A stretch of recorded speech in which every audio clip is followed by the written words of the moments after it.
Olá, meus queridos alunos, olá, minhas queridas alunas. Estamos de volta com mais uma aula de Direito Administrativo, do nosso módulo de Direito Administrativo. E neste módulo, nessa aula, nós falaremos sobre mais um item do edital, que é o item Serviços Públicos. Então, vamos lá. Meus queridos, a definição de serviços públicos não é uma tarefa muito fácil. Por quê? Porque serviço público tem uma noção não estática, é uma noção dinâmica. Então eu posso dar um exemplo para vocês hoje de serviço público que seja um serviço essencial, que pode deixar de ser essencial, por exemplo, daqui a 3 anos. Ou então um serviço público que sequer existe, pode ser considerado um serviço público daqui a 5, 10 anos. Tudo bem? Então nós faremos uma conceituação genérica e definiremos os elementos e classificações dos serviços públicos. Tudo bem? Lembrando sempre então que não é uma noção estática, é sempre uma noção dinâmica. Então, serviços públicos, meus queridos, é toda atividade de oferecimento de utilidade e comodidade material.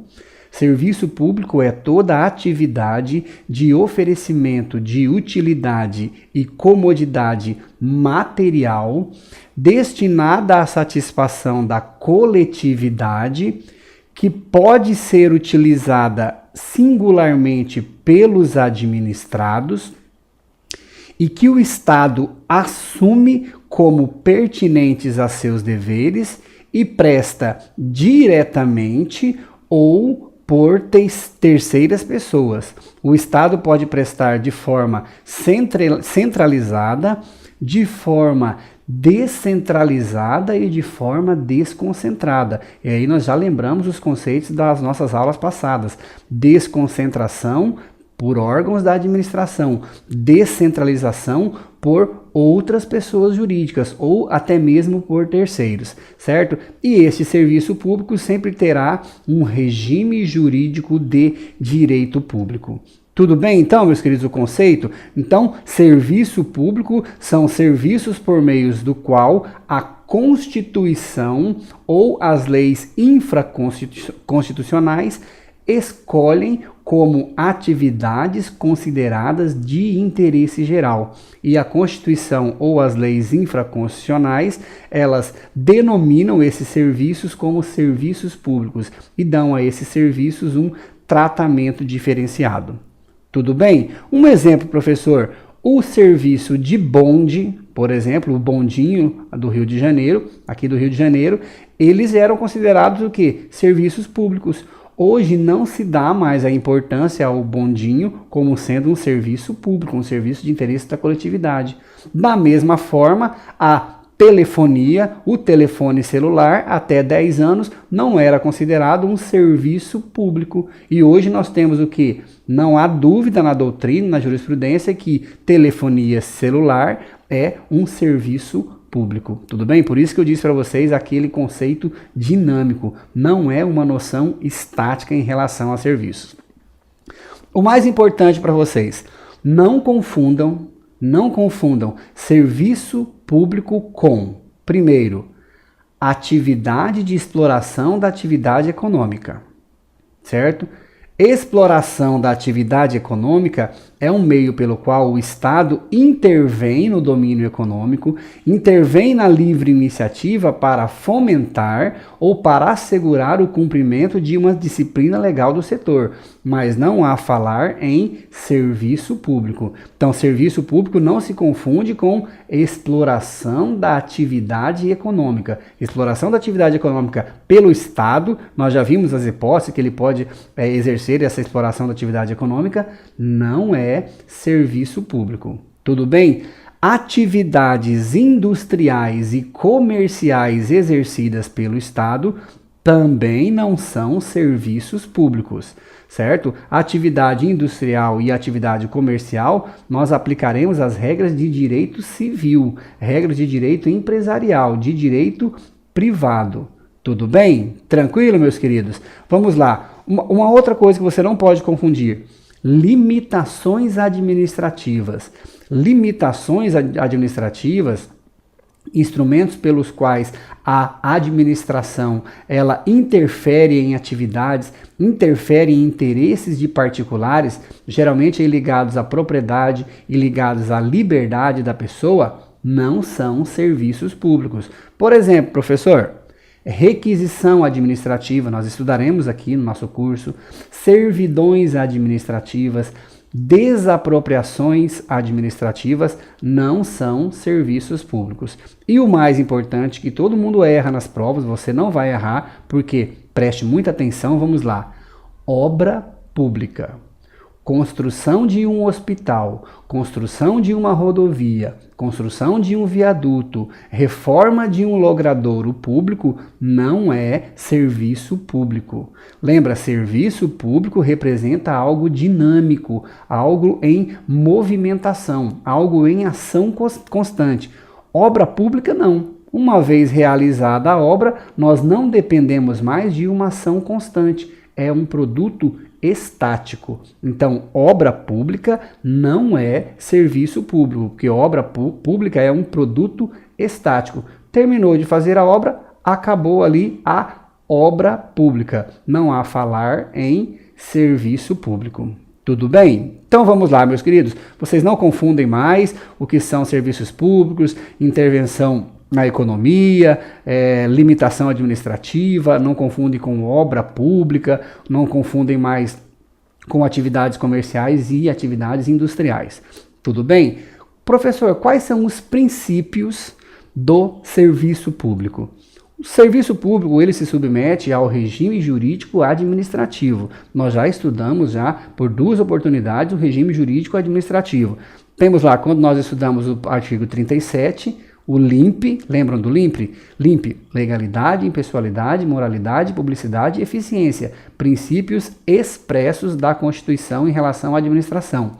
Legalidade, impessoalidade, moralidade, publicidade e eficiência. Aplicam-se aos serviços públicos.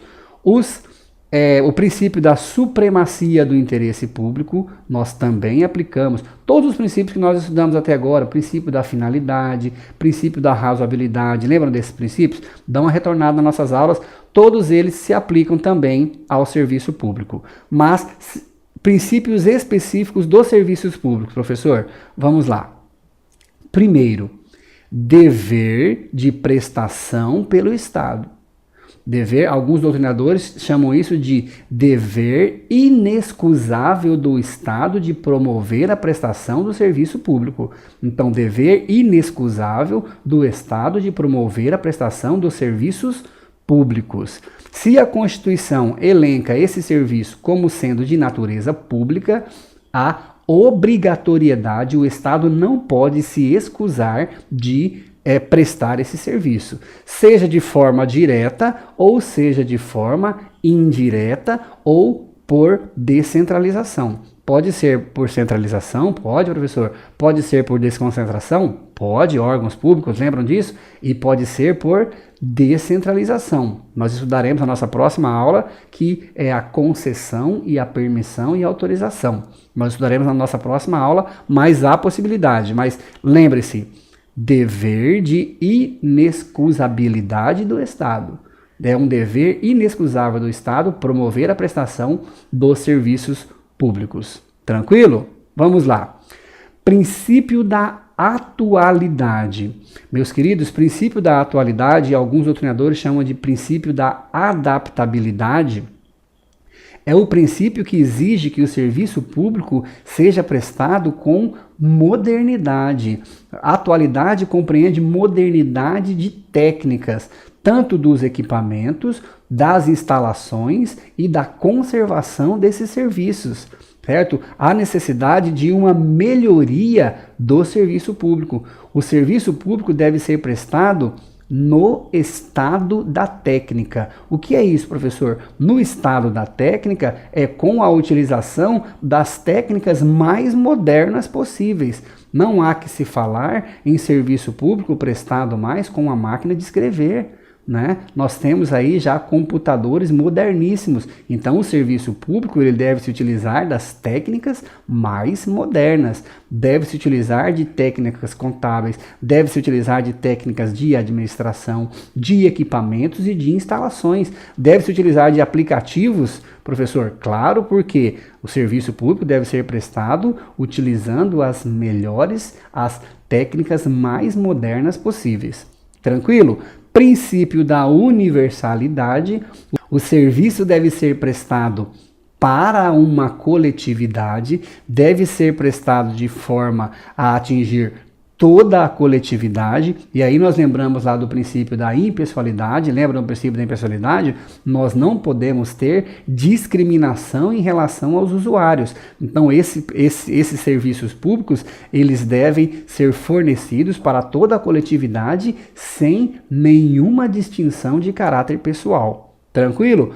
Princípio da transparência é o princípio que exige uma publicidade de todos os serviços prestados pelo Estado, certo? Deve haver uma total clarividência nas decisões tomadas pelo Estado, no funcionamento e na aplicação dos recursos em relação a esses serviços públicos. Tranquilo? Vamos lá. Princípio da modicidade. Meus queridos, esse princípio ele decorre do interesse público. O Estado ele presta serviços públicos para beneficiar a coletividade. Presta serviços públicos não para ter lucro, mas para beneficiar a coletividade. Por isso, a cobrança de taxas e tarifas deve ser o que? As menores tarifas possíveis. Então, a menor tarifa relacionada àquela prestação, né, verificando-se a possibilidade de prestação do serviço, o gasto que o Estado tem com este serviço, fazendo-se esses cálculos, a cobrança de tarifa, de preço público e de taxa devem ser as menores possíveis. Tudo bem? O Estado não tem por objetivo o lucro. O Estado tem por objetivo beneficiar a coletividade. Deixei por último, nós já falamos sobre esse princípio, mas eu quero falar novamente para vocês, porque ele é um princípio específico dos serviços públicos, que é o princípio da continuidade. Esse princípio sempre cai em prova. Vamos lá. Por este princípio, o serviço público ele não pode ser interrompido. Em regra, o serviço público não pode ser interrompido. Ele deve ser prestado de forma contínua. Tudo bem? E aí nós temos o nosso primeiro problema, e você vai já lembrar de algumas decisões do STF em relação a isso. Direito de greve do servidor público. Lembrando que o artigo 37, inciso 7 da Constituição, ele depende de regulamentação, certo? A greve na República Federativa do Brasil, ela só foi regulamentada para os trabalhadores em geral, não para os servidores públicos. A Lei 7.783 de 89, 7.783 de 89, ela regulamenta a greve para os trabalhadores em geral. E aí, professor, nós aplicamos essa norma para os servidores públicos ou não? Muito cuidado com a sua resposta na sua prova. Vamos lá. Para uma parte da doutrina e para uma corrente minoritária da doutrina, entende que o artigo 37, inciso 7, é uma norma de eficácia contida. Lembra das classificações das constituições? Garante aplicabilidade imediata, podendo a lei futuramente restringir esse direito.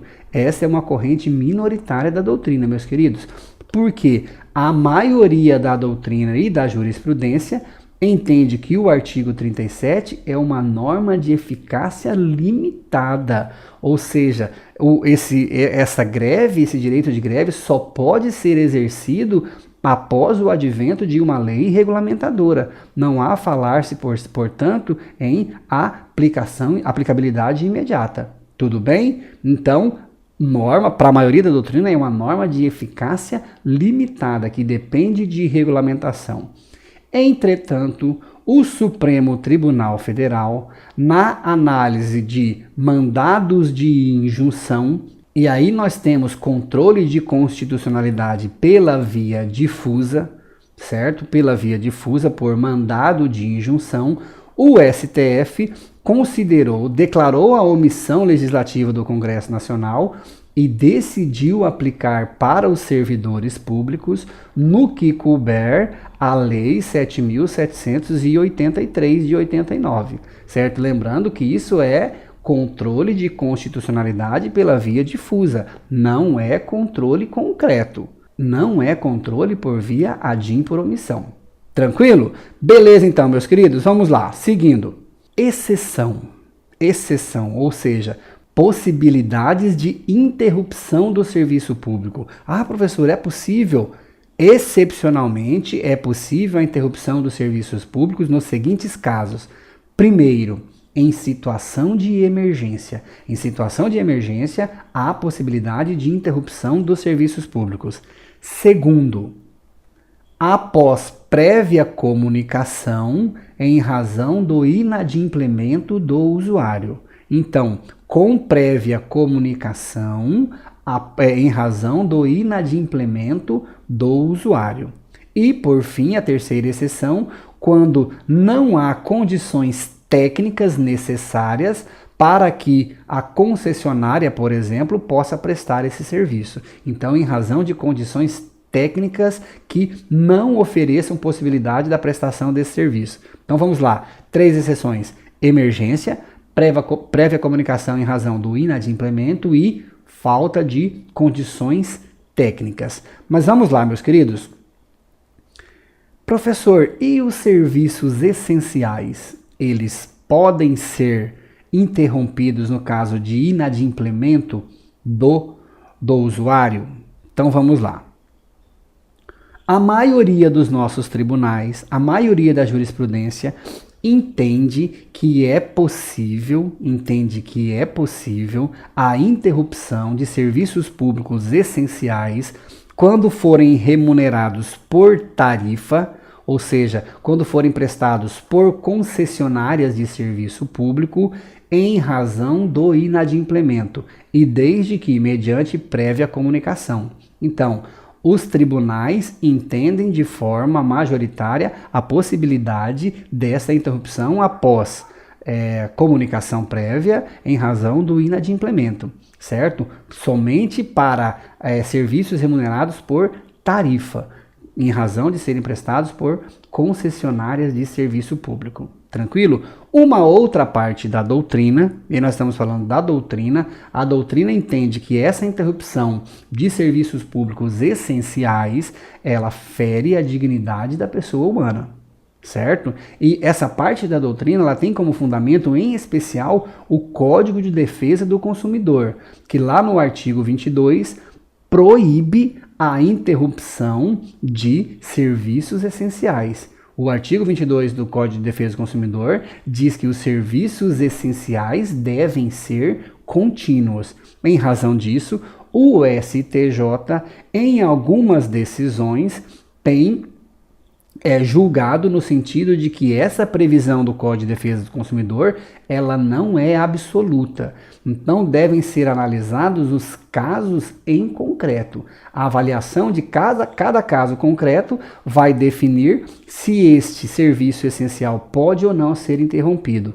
O STJ já entendeu, por exemplo, que suspensão de serviço de energia elétrica em hospital não é possível, em prontos socorros, em escolas, fonte de abastecimento de água, serviço de segurança pública, certo? Porque, neste caso, o Estado estaria ferindo o princípio do interesse da coletividade, o princípio do interesse público. Tudo bem? Seguindo então, meus queridos.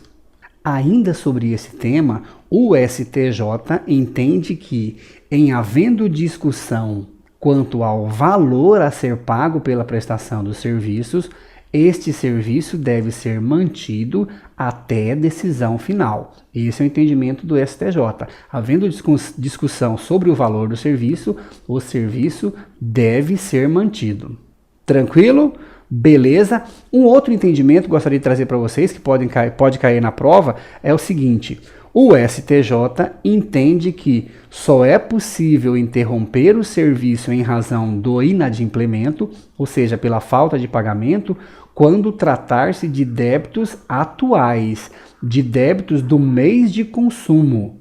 O STJ entende que no máximo no prazo de 90 dias, certo? Mas após 90 dias não há falar em interrupção do serviço pela falta de pagamento de débitos anteriores a 90 dias. Esse é o entendimento do STJ. Tudo bem, meus queridos? Vamos lá.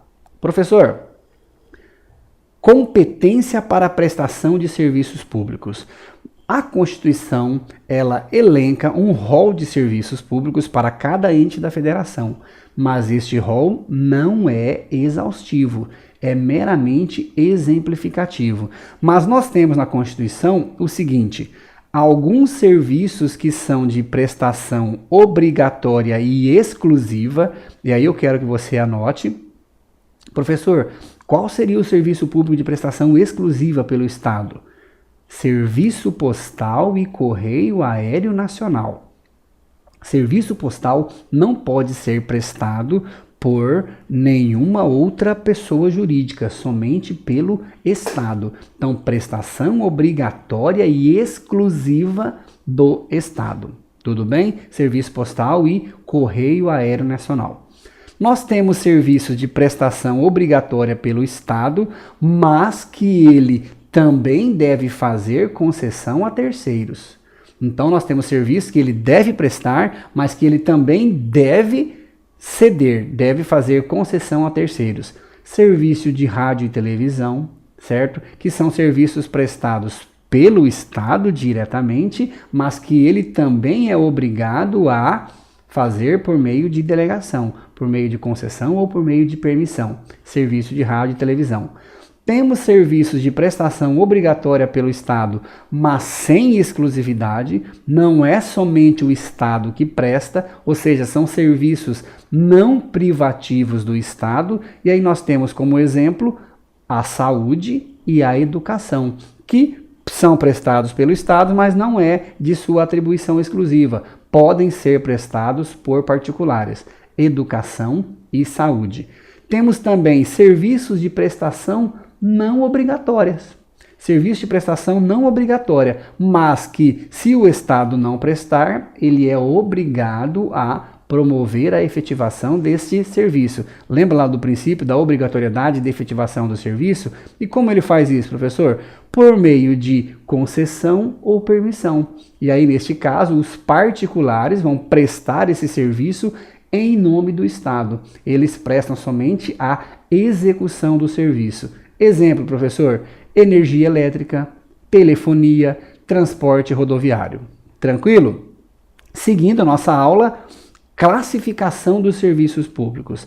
A doutrina classifica os serviços públicos, em primeiro lugar, em serviço público propriamente dito e serviço de utilidade pública. Então vamos lá. Serviços públicos propriamente ditos são aqueles que estão relacionados intimamente com as atribuições do poder público. São considerados essenciais, são considerados indispensáveis à sobrevivência da sociedade e à sobrevivência do próprio Estado. O melhor exemplo que nós temos sobre serviços públicos propriamente ditos é o serviço de segurança pública. Então, segurança é um serviço público propriamente dito, essencial, indispensável à sobrevivência da sociedade e à sobrevivência do próprio Estado.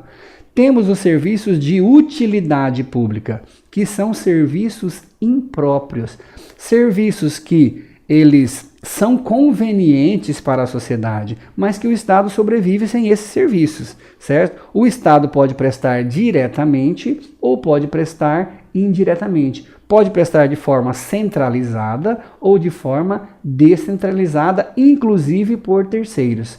Energia elétrica, telefone e transporte coletivo. Professor, não gostei dessa definição. Pois é, A doutrina critica muito essa definição.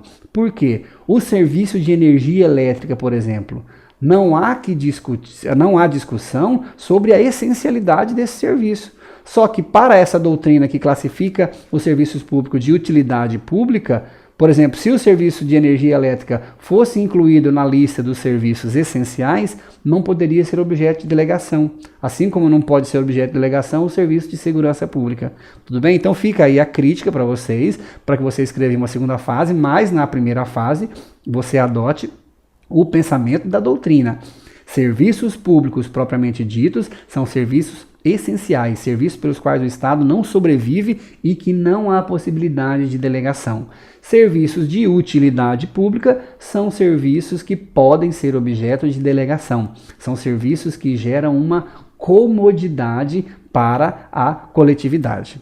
Tudo bem, meus queridos? Seguindo, e aí a principal classificação que nós temos em relação aos serviços públicos. Serviços públicos gerais e serviço público individual. Serviços públicos gerais e serviços públicos individuais.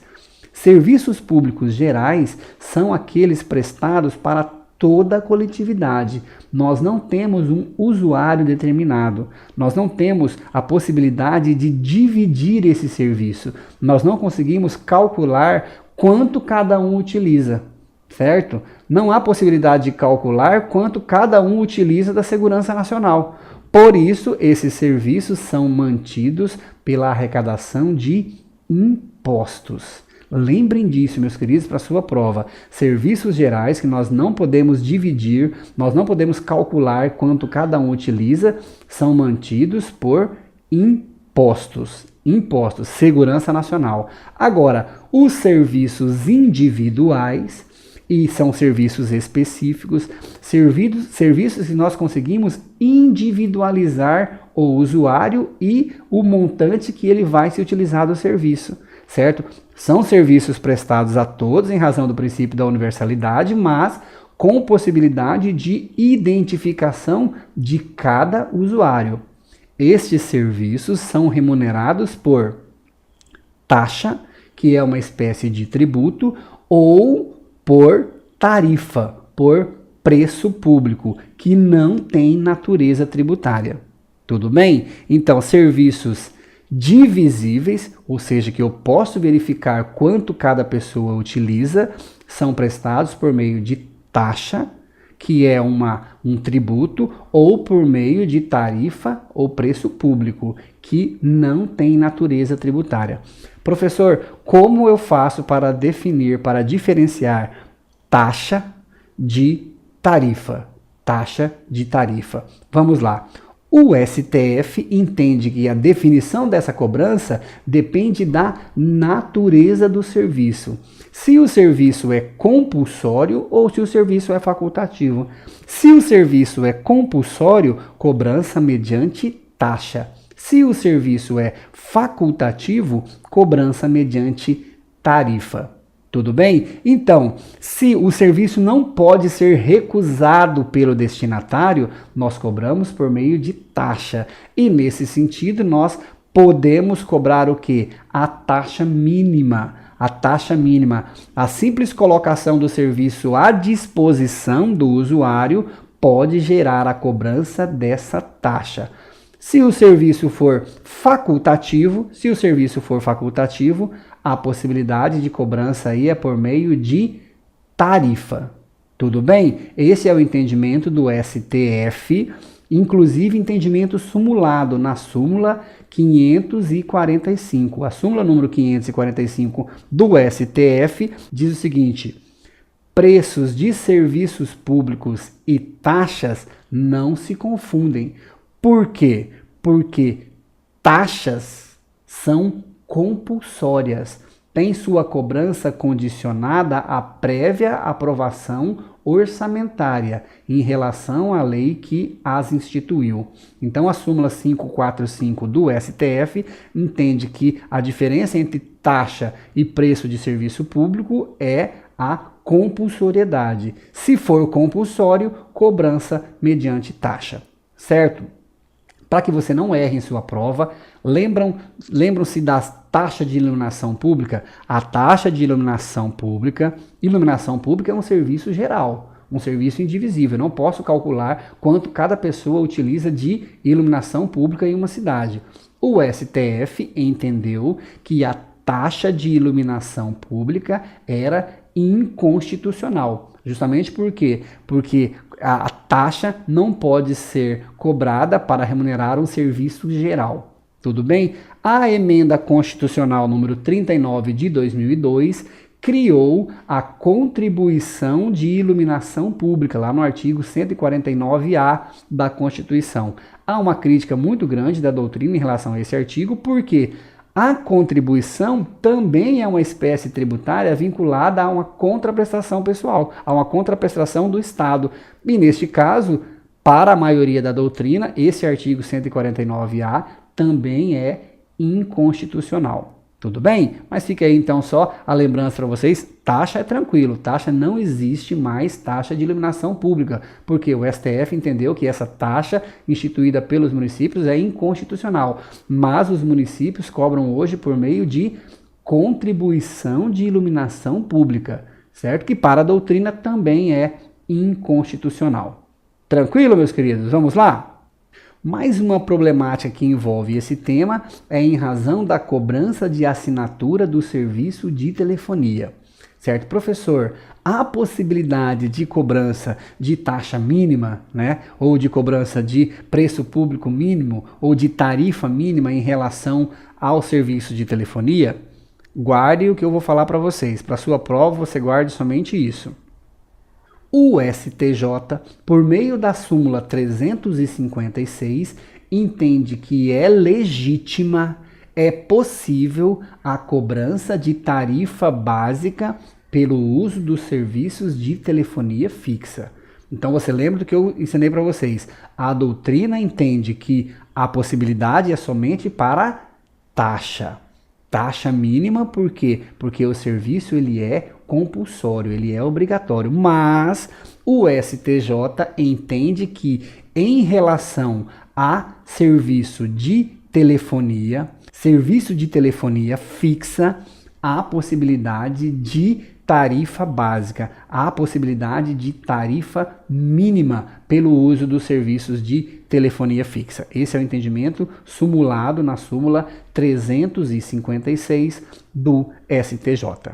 Tudo bem, meus queridos? Voltamos daqui a pouquinho com mais uma aula de Direito Administrativo e nós estudaremos o Instituto da Delegação. Estudaremos especificamente sobre as concessões e as permissões de serviços públicos. Até daqui a pouquinho, meus queridos.